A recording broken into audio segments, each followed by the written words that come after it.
Hamilton, Montana, 1908. This is the story of Tish Nevins, a mulatto slave girl born on a farm near Paris, Missouri on June 2nd, 1862. Tish's mother was a slave in the household of Preacher Nevins and was freed at the end of the war, but remained with her former master and adopted the Nevins name for herself and her child, which was the custom of most slaves. At the age of 28, Aunt Tish, as she was called then, migrated to Hamilton, Montana, and went to work for Mr. and Mrs. Robert Smythe and their 9 children. At that time, Mrs. Smythe was pregnant with their 10th child. A few days after the birth of the child, Mrs. Smythe became desperately ill, and realizing that she was going to die, she told Tish, "I want you to take my baby and raise her as your own as long as she needs you." Tish accepted the responsibility without question, and the family accepted her as Mattie's foster mother. One of the things that endeared Tish to the community was her concern for young people, especially those from broken homes or shattered families. She employed as many as possible, buying them clothing, and insisted that they attend school.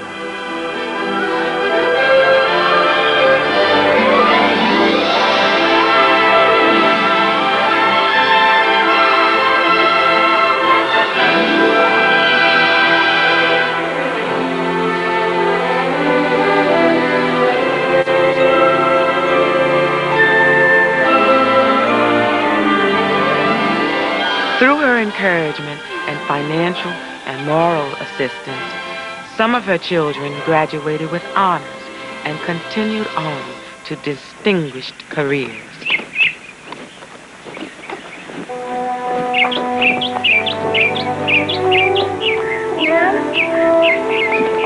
Ma'am? Miss, you can call me Aunt Tish. Will I stay with you? You will? You said you got a lot of other kids. I do. But I'm white.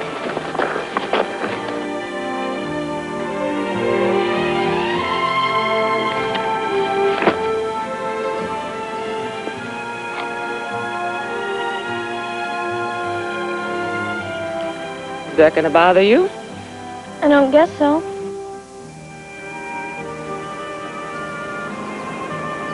Not gonna bother me.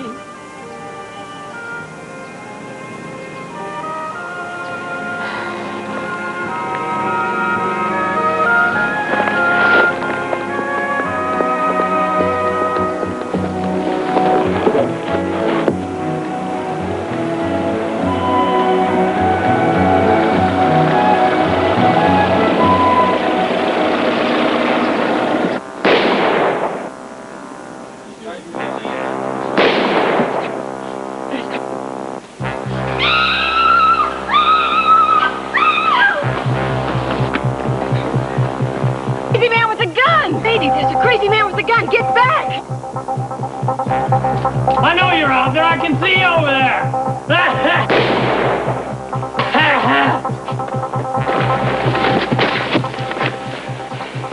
You could at least have the decency to cover yourself. Where is everybody? I know you're out there.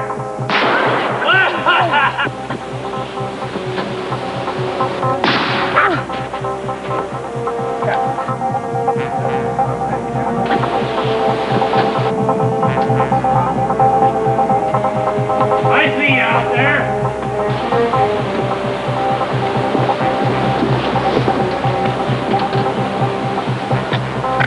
You better get down.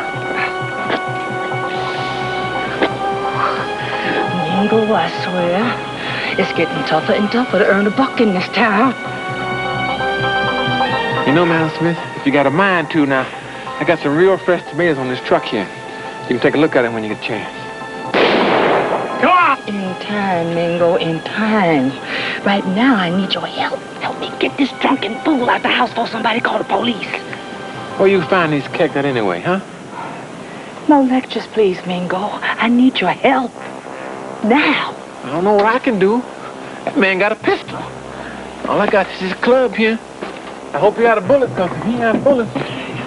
Drunken fool. And when you find these old peoples out there, all crazy. I got some real good cabbages here, too, if you get a mind. Look at them. Two, if you got a chance.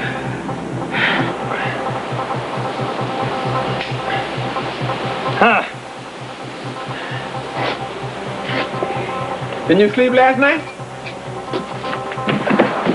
Drunken fool. All right, ladies. The store is open. Come on back here now. I got watermelons. I got cantaloupes. I got a mess of tomatoes. I got me some carrots. I got greens. Now that's a man. Don't I know it? I got some rutabagas. I got myself a mess of radishes. Now come on back here. The store is open. Thanks, Mingo. I hate for things like this to happen. You want some breakfast? No, thank you, ma'am. I think I've stayed long enough already. Well, look who's happening by. What's she doing up so early? See, Mingo, what I'm gonna do with this food? I'm sure you think of something, ma'am. I saw you hit that man this morning. Tish. And the common drunkard and these half-naked Tish. girls, they all ought to be driven out of town. I'm just selling my fruits and vegetables like I always do. Do you have to go down that street? Couldn't you leave her to get her own vegetables? Tish, that's my business. That's what I do. I sell fruits and vegetables. And I do right well, too. Look like to me if you're going to ride herd on me, Tish, you should do it a whole lot closer than where you've been. Excuse me. Evening, Maddie. Hello, Mingo. I hope you're keeping your promise. You won't forget me. Now, would I forget about someone as sweet as you? I got some melons so big in my garden, just waiting for your wedding day. Thanks, Mingo. Good night, Mama Tish. Good night, darling. See you in the morning. Night, Maddie. Good night, Mingo. You know, Tish, you have raised a real fine young lady there. I expect you're going to miss her when she goes. I will raise another one. Yes, ma'am.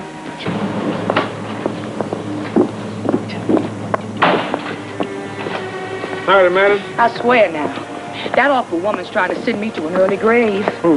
What you mean, who? That uppity Tish Nevins, that's who. I suppose my place doesn't serve a need in this town just like hers does. Just because I happen to have a couple of fun-loving girls on the premises. What's the problem? She thinks she's so high and mighty. You know what she did? She turned away a couple of cowboys from her place last night. So they come up to my place and tear it up. Settle down now. There's enough room in this town for the both of you. Yeah, well, I got the room. I just ain't got no customers. My whole business is down. My girls are thinking of leaving. What she want with so much respectability anyhow? That woman is hiding something. Like what? Well, how the hell would I know? How does she get the money to run that boarding house of hers? She don't hardly charge nothing for that fancy food she be serving. Well, now you know she and old man Smythe have been partners since his wife passed years ago in Missouri, madam. Yeah. But there's all different kinds of partners, you know. Maybe that ain't all she is to old man Smithy. Or Smiley, whatever his name. Now, what that's supposed to mean? It ain't right. A bunch of white folks being run around by a colored woman. Anybody know how she met this Mr. Smithy? Almost like there's a family obligation, if you know what I mean. Well, if that's true, ain't nobody here in town know nothing about that. You want to live somewhere? Yeah. Well, I just may make it my business to find out. How about that girl? She getting married, ain't she? Man, yes, she is. She's marrying some scientist from over at the health department. Yeah, well, I know all them scientists. They all used to eat at my place before Aunt Tish opened up her place. You been invited? To the wedding? Yes. No, it's just the immediate family goes to the wedding, but our reception is going to be at the Neighbor Day picnic over at the pavilion. Everybody can come that wants to come. Tell me something. What? Do you think Maddie's adopted? That's what they say. Now, don't you think it's a little strange for a colored woman to be allowed to adopt a white woman's baby?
That's one thing you just can't do around here. For personal things. I'm no fool. Yeah, well, you lucky I caught you doing that. So I'm no tattletale. You Tish's kid? Yeah. So are you now. It's time to eat. Follow me.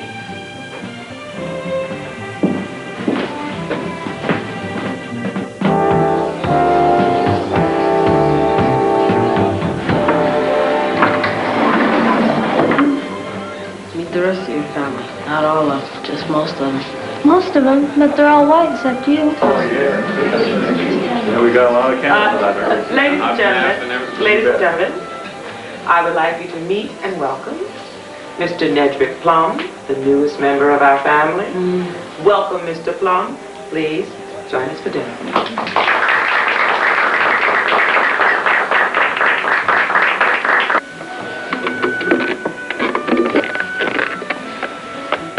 At times it's Mr. Plum and Mr. Parker. That's me, Mr. Parker. You'll learn to use your manners, especially at the table.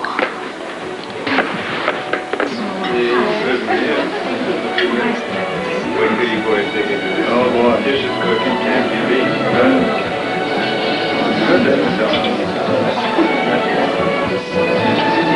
It's been a long drive.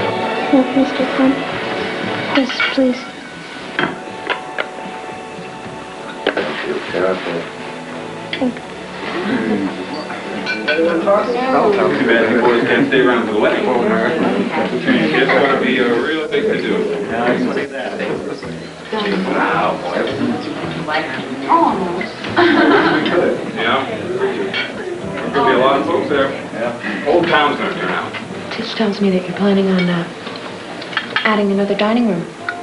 If our family gets any better, we certainly will. Well, that little man sure is cute. It's nice to have him here. Mm-hmm. Where did he come from? Did you know? She didn't explain.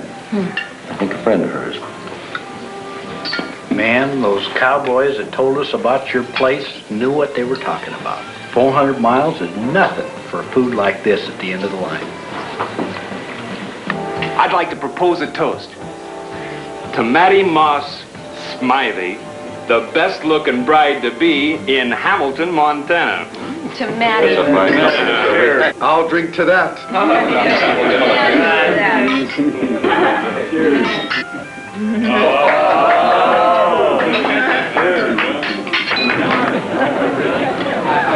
See how I'm eating? Yeah, slow. No fool with manners. Don't call me that anymore. Just because she's your mom don't give you the right. Who, Aunt Tish? Yeah, Tish. She ain't my mom. She's just Aunt Tish to everybody, except Maddie. Who's Maddie? The pretty one over there. That's Aunt Tish's daughter.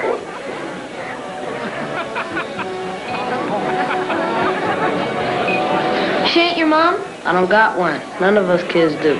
She's just Aunt Tish. She don't got one. That there is Mr. Smitty. He owns the place. Aunt Tish runs the place. She just brings in kids like you and me. That there is Miss North. That's Mr. Smiley's daughter. Can I have some erasers that need cleaning? Thank you. It's been a long drive.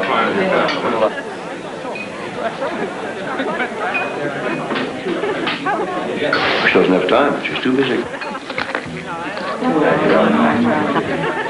What a night. At least it's cool here. I just don't know how you do it every night, cooking for all those people, Tish. Oh, cooking's no trouble. I love to cook. Well, you said you wanted me to help you with something. Yes, I got a letter. And no, this isn't it. This is it. I can't rightly make this out.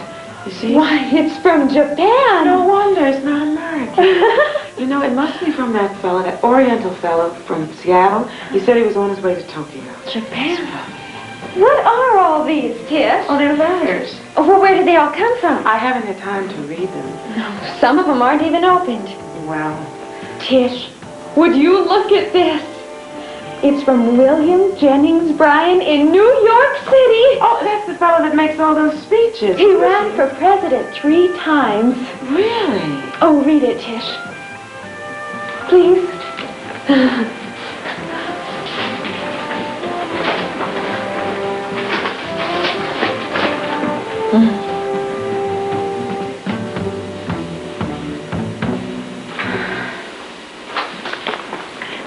Come on, Tish, read it. Please.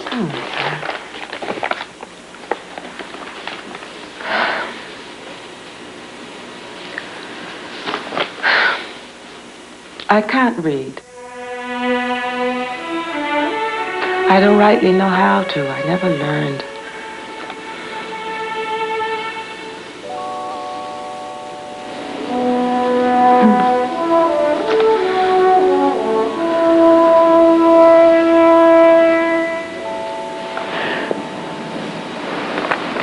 Would you read it for me, Gretchen, please? Oh, of course, Tish. Thank you. Dear Aunt Tish Nevins, on the occasion of my last campaign for the presidency, I had the honor of dining at your establishment and partaking of your culinary delight. What does that mean? Your food. Oh! The exquisite banquet laid before me lingers in my memory as one of the Epicurean highlights of a long history of gastronomical samplings. Indeed, your pork salad is perhaps the apogee of my experience. Oh, that means he liked it. I guess so. Oh, why didn't he say so? That's probably why he didn't win the election. Nobody understands what he's talking about. In short, my dear woman, may I offer you my profoundest thanks for your exquisite fare. Simply, your food was a beacon of consoling light in the otherwise dark, quagmire of politics. Quagmire? I offer you my very best regards, my dear lady. William Jennings Bryan, Esquire.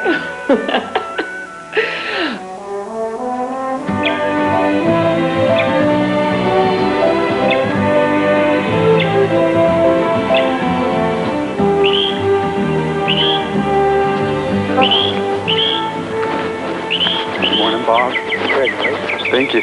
Bill? Congratulations. A fine-looking girl you have there. Yes, I know.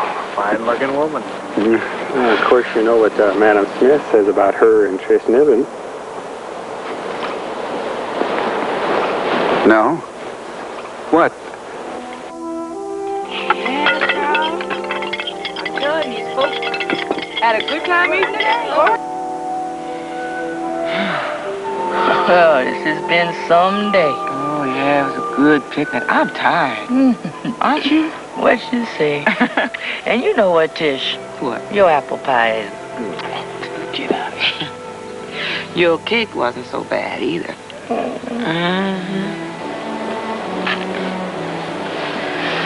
You know what, Tish? You're so popular. No, everybody looks up to you. Aunt Tish? Yes, right. Are you all right? Yes. All right. Why do you ask? Well, Tish, you and I have been living in this house for a long time. I'd say we know each other pretty good now. I can't help but feel that you might want to talk to someone. About what? Tish, I know how much you love Maddie. How much you're going to miss her when she's married and gone. Yeah, but don't worry about that. No, Tish. Now, I must say what I want to say here. I want to thank you for raising my daughter the way you have. She's so much like her mother. Oh, yes. And I know what you did to accomplish that. I thank you, Tish. I thank you for guiding my entire family, for helping everybody. Lord knows you've helped lots of folks in this town. Tish, you're such a generous person. I just hope your life is complete for you. Now, if it is, I'm happy. But if it isn't, please allow me to help in any way that I can. Oh, I'm happy. I'm sad, but I'm happy. Sometimes I want things just for the sake of wanting them. But I just want to help people. That's what I do best. And I like that. Good. Then that makes me happy. Good. Good night, love. So popular. You know, everybody looks up to you. Well, you know, being popular is not important. It's the way you treat people. You treat people nice, they like that. So they treat you nice. That's important. Where'd you come from, Madam Smith? Oh, I'm from Kentucky, honey. That's where my folks are from. My mother and father were slaves. Years before I was born, they ran away from the slave owners to Wisconsin. My mother told me, she said they traveled by night and hid in them bushes by day. She said the trip only took a few months. Seemed like a lifetime. You know, that woman never, ever felt safe one day of her life. And that's why I keep pushing that kind of fear right out of my head. Out of it. I don't ever want to feel the way she did. Well, you don't seem to be afraid of anything, Madam Smith. Madam Smith. How in the world did your folks ever survive in Wisconsin? They didn't, baby. They got captured by the slave catchers. Sent right back into slavery, sent right back on that plantation, and that's where I was born. And I guess that's why I want you girls to go out, find what you want for yourself, do it the way you want to do it. You must do this. And without fear. Go!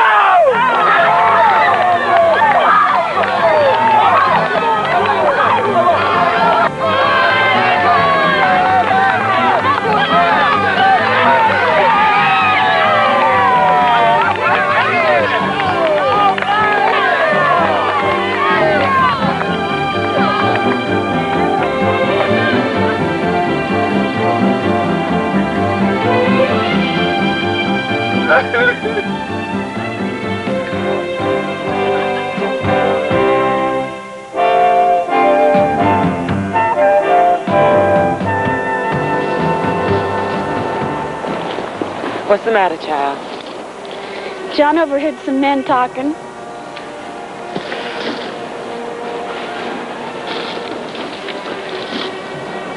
There's some woman going around saying I'm your real daughter. Hush. I'm your real daughter.